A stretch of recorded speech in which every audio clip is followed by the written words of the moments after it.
బలమున్నోడిదే రాజ్యం.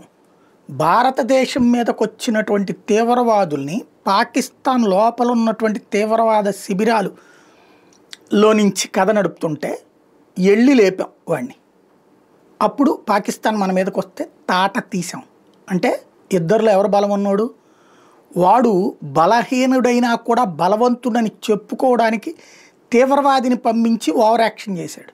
దానికి ఫలితం ఇక్కడొచ్చిన ఉల్లుకా పట్టా తీవ్రవాదులు కాదు, ఒరిజినల్ ఆ తీవ్రవాద శిబిరాలనే లేపేశాం, ఒరిజినల్ హెడ్ క్వార్టర్లనే లేపాం. సరే మళ్ళీ తయారవుతారు.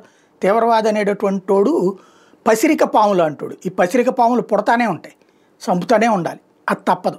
అది అంటే ఇక్కడ బలం అన్నది ముఖ్యం. మనం బలహీనపడితే వాళ్ళ కార్యకలాపాలు పెరుగుతాయి, మనం బలంగా ఉన్నప్పుడు వాళ్ళకి ఆన్సర్ చెప్తాం. అట్లాగే అమెరికా పాకిస్తాన్లో ఉన్నటువంటి బిన్ లాడెన్ని లేపింది, బలం ఉంది కాబట్టినే కదా, లేకపోతే సాధ్యమవుతుందా?